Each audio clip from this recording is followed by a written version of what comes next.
Ya, terima kasih pendengar. Anda saat ini masih menjangkau siaran kami Pro 1 RRI Mamuju di udara lewat frekuensi 96 MHz dan juga di 100,2 MHz dan melalui streaming rri.co.id dan aplikasi RRI Digital. Di segmen perbincangan Halo Sulbar pagi ini kami melanjutkan kembali. Ini topik yang pagi tadi juga banyak mendapat komentar, respon dari pendengar. Ini mengenai yang tengah menjadi perhatian masyarakat saat ini juga, yaitu kasus guru yang terjerat hukum ya karena mendisiplinkan muridnya. Jadi maraknya kasus guru yang dipidana akibat metode disiplin yang diterapkan. Ini kemudian menimbulkan perhatian terutama bagi tenaga pendidik. Seperti apa komentar dari PGRI Sulawesi Barat pagi ini? Saya tengah terhubung dengan Ketua PGRI Sulawesi Barat, Pak Haruna Rashid, dan saat ini beliau standby di ujung telepon. Saya langsung menyapa beliau. Selamat pagi, Assalamualaikum. Selamat pagi juga. Waalaikumsalam warahmatullahi wabarakatuh. Iya, kabar sehat Pak Ketua? Alhamdulillah sehat-sehat. Iya, baik. Ini yang tidak sehat sepertinya ini yang menjadi sorotan ini Pak Ketua mengenai ya maraknya kasus guru yang diproses hukum akibat tindak disiplin terhadap murid. Meskipun ini kalau di Sulawesi Barat saya belum tahu apakah memang juga ada kasus-kasus seperti ini. Bagaimana pendapat Anda mengenai ini Pak Haruna? Ya, tentu saya berterima kasih kepada RRI memberikan kesempatan kepada saya untuk menyampaikan beberapa hal terkait dengan kasus kriminalisasi guru ini. Kalau di Sulawesi Barat ini sepanjang saya jadi ketua memang belum pernah terjadi kasus kriminalisasi guru. Tapi sebelumnya memang ada yang terjadi. Misalnya terjadi di salah satu kecamatan di Polewali itu ada guru yang dikriminalisasi tapi selesai dengan damai ya dengan orang tua siswa. Ada juga kasus di Mamuju tapi sepertinya juga sudah selesai di dihandle oleh teman-teman PGRI di Mamuju. Jadi ya memang sebagai guru ya seperti itulah kita harus kadang-kadang menerima konsekuensi dikriminalisasi. Jadi apakah ini kemudian bisa ya mempengaruhi peran dan motivasi guru di lapangan ini? Kalau dengan adanya kejadian-kejadian seperti ini Pak Haruna.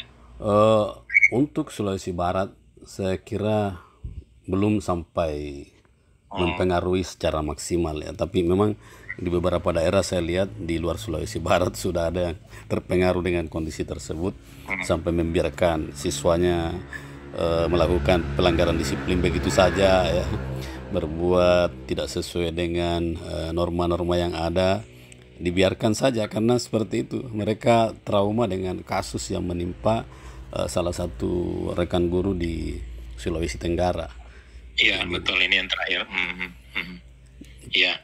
Jadi kalau kita melihat di media sosial ini cukup ramai nih konten-konten yang ada guru, ada murid yang kemudian ribut, berkelahi. Ini guru lewat cuek aja begitu ya. Ya tidak ingin terjerat hukum gitu ya. Betul. Jadi tapi kalau secara umum mungkin tidak ada ya kalau di Sulawesi Barat ini tidak sampai saat ini mudah-mudahan tidak terjadi seperti itu, tapi sampai saat ini belum ada kasus yang saya dapatkan informasi dari teman-teman di 6 kabupaten yang menyampaikan kepada saya bahwa ada hal yang seperti itu sampai saat ini. Ya, mudah-mudahan tidak ada. Mudah-mudahan tidak ada di Sulawesi Barat. Tapi Anda melihat apa yang salah sebetulnya ya dengan dunia pendidikan kita saat ini, kenapa kasus-kasus seperti ini kemudian mulai muncul, Pak?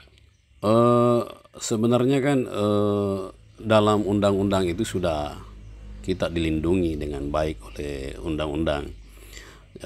Misalnya dalam Undang-Undang Guru dan Dosen itu pasal 39 itu kan sudah ada bahwa pemerintah daerah, masyarakat, organisasi profesi dan satuan pendidikan itu wajib, ya ini kata wajib di undang-undang ini, memberikan perlindungan terhadap guru dalam melaksanakan tugasnya.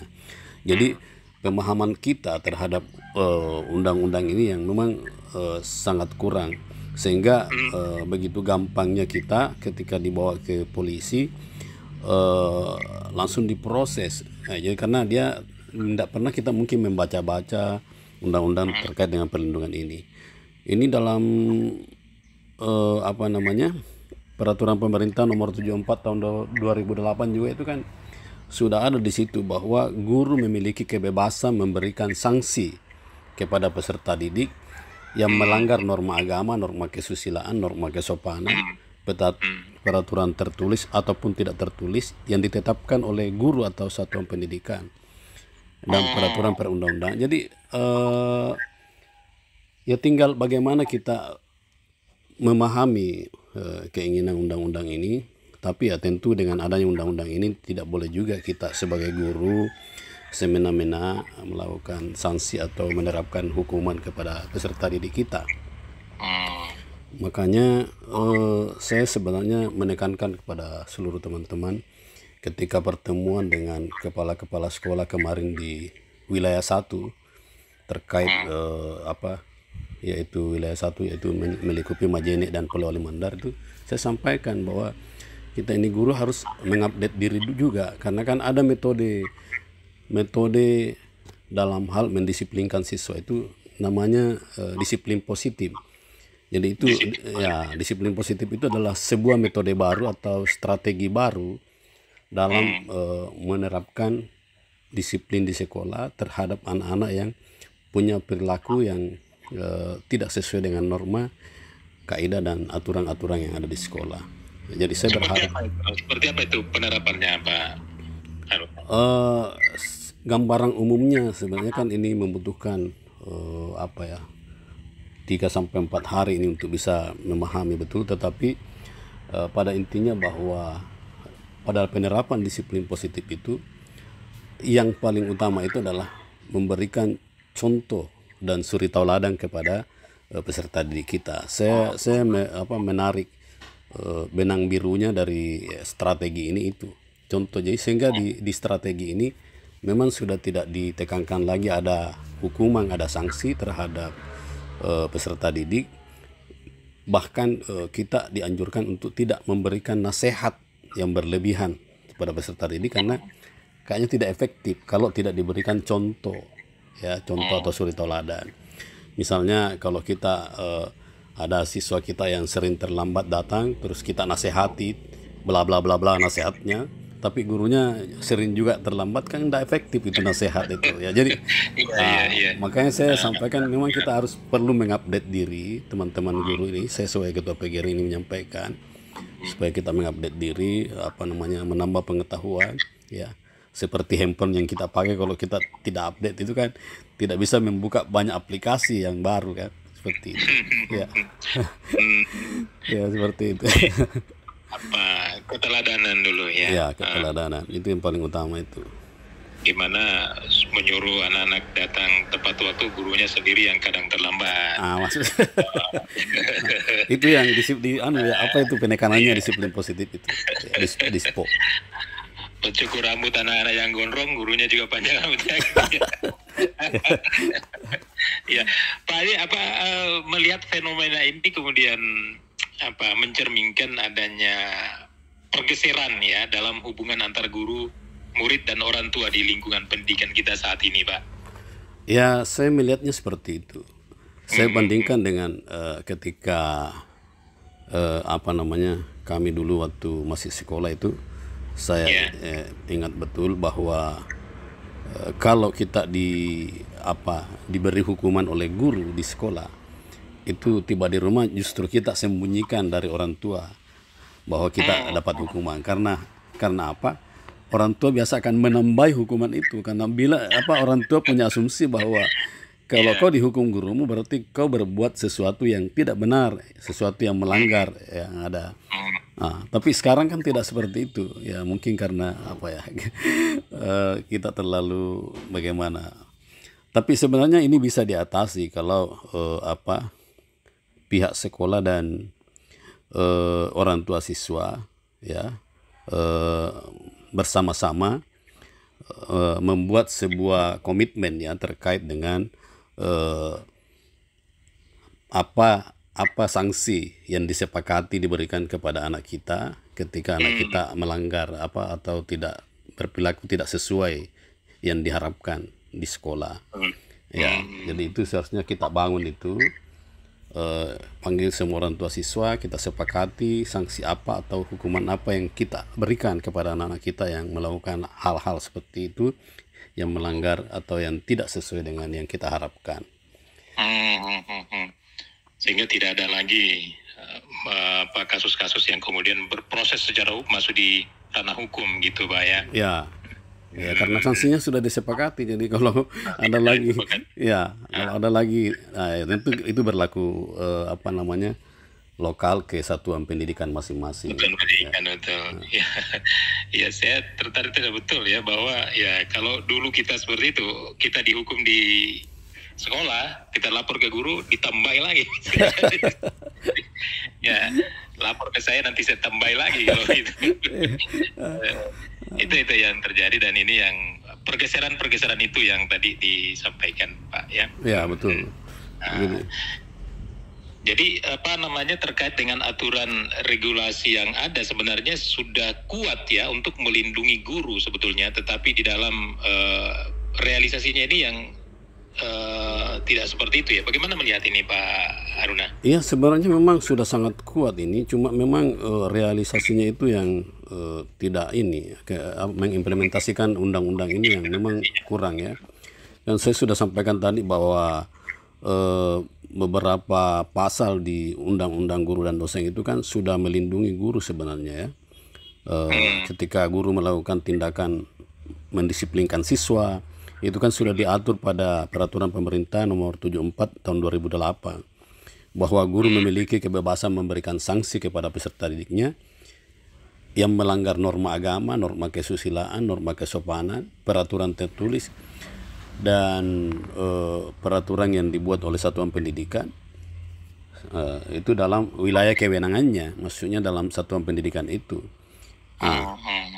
Sanksi itu ya, tapi sanksi itu ya memang dijelaskan di pasal 2-nya itu dikatakan bahwa sanksi itu bisa berupa teguran atau peringatan baik lisan maupun tulisan, serta hukuman yang bersifat mendidik. Ada ini hukuman yang bersifat mendidik sesuai kaidah pendidikan, kode etik guru, dan peraturan perundang-undangan. Jadi di peraturan mahkamah ya, di Mahkamah Agung ya, jurisprudensi Mahkamah Agung itu kan sudah ada juga di situ disebutkan bahwa ya pada putusan nomor 1554K 2013 itu sudah disebutkan bahwa guru tidak bisa dipidana saat menjalankan profesinya dan melakukan tindakan pendisiplinan terhadap siswa. Jadi sebenarnya undang-undang ini sudah sudah melindungi guru sesungguhnya. Ya. Di samping itu ya sekarang ini PGRI di pusat ya, kami dipanggil semua seluruh ketua-ketua provinsi untuk meramu ada undang-undang khusus ya terkait dengan perlindungan guru dalam menjalankan profesinya. Itu sementara kami digodok dan sementara akan diusulkan ke DPR di PGRI pusat. Itu yang coba didorong gitu ya, di tingkat untuk lahir sebuah regulasi yang lebih kuat gitu ya. Seperti itu. Ya, seperti itu. Kalau masyarakat ini, bagaimana kita sebagai masyarakat, termasuk juga orang tua, untuk bisa berperan di dalam mendukung guru agar tetap memiliki ruang ya untuk mendisiplinkan murid ya secara wajar tanpa adanya ancaman hukum Pak? Ya, saya kira tentu yang pertama ya saya kira kita sepakat ini bahwa semua orang tua memiliki kewajiban untuk melindungi anaknya. Ya memang itu kita harus sepakat itu ya. Tetapi ketika orang tua dihadapkan kepada di mana anak-anak harus menghadapi persoalan pendisiplinan pendisiplinan yang dilakukan oleh guru di sekolah, maka orang tua memang harus diharapkan bersikap bijak lah ya. Ya, apabila artinya orang tua harus bisa menahan diri agar tidak langsung bertindak reaktif, apalagi sampai harus ke aparat penegak hukum ya. Ya, yang jelas kan yang pertama tugas kita orang tua ketika anak kita mendapatkan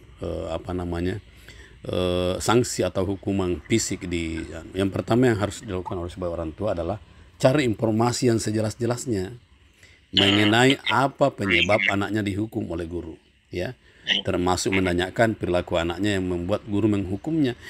Itu kalau kita orang tua berpikir seperti itu kan enak. Kalau tiba-tiba orang tua dilapor, ketika anaknya melapor terus tiba-tiba naik pitang gitu. Apakah istilah itu naik darah tingginya. Nah, apalagi kalau dia hanya berasumsi ya, seperti yang terjadi di Sulawesi Tenggara itu kan hanya asumsi yang terbangun di kepala orang tua bahwa luka yang didapati anaknya adalah hasil dari kekerasan gurunya. Akhirnya akhirnya panjang itu apa persoalan.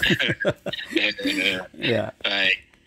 Baik, terakhir apa yang mau dipesankan kepada para guru-guru kita di berbagai jenjang pendidikan di Sulawesi Barat, termasuk kepada orang tua dan juga kepada murid ya? Closing statement Pak Haruna. Ya, terima kasih banyak. Jadi saya sebagai Ketua PGRI Provinsi Sulawesi Barat berharap kepada seluruh teman-teman guru mengupdate diri lah ya, mengupdate pengetahuan ilmu, karena biar bagaimanapun generasi yang kita hadapi sekarang ini adalah generasi yang berbeda dari generasi yang sesaman dengan kita dan sesaman dengan guru-guru ya.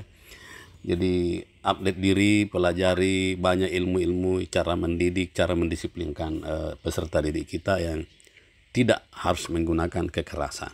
Salah satu di antaranya adalah bagaimana kita bisa memahami itu penerapan strategi mendisiplinkan anak yang biasa disebut disiplin positif. Ya, saya harap itu ya. Saya selalu kampanyekan ini.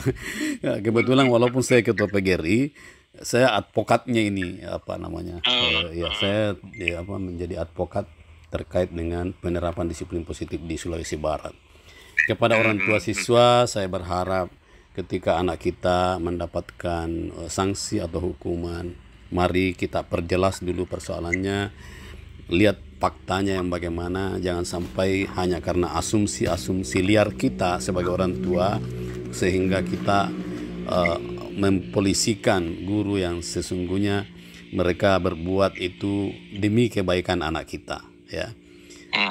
Saya punya banyak pengalaman bagaimana guru-guru siswa-siswa zaman dulu yang kita beri sanksi, yang tiba-tiba dia sudah datang dengan pakaian dinasnya dan berterima kasih Pak Guru, untung kita disiplinkan saya dulu sehingga saya bisa kembali ke jalan yang lurus gitu ya.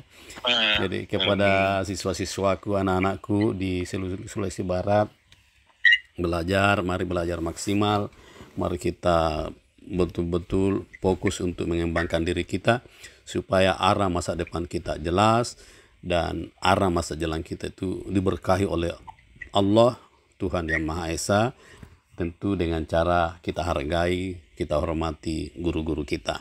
Seperti itu.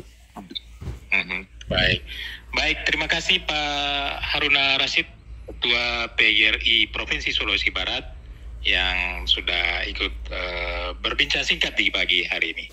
Selamat melanjutkan aktivitas Pak Haruna. Assalamualaikum warahmatullahi wabarakatuh. Siap. Waalaikumsalam warahmatullahi wabarakatuh.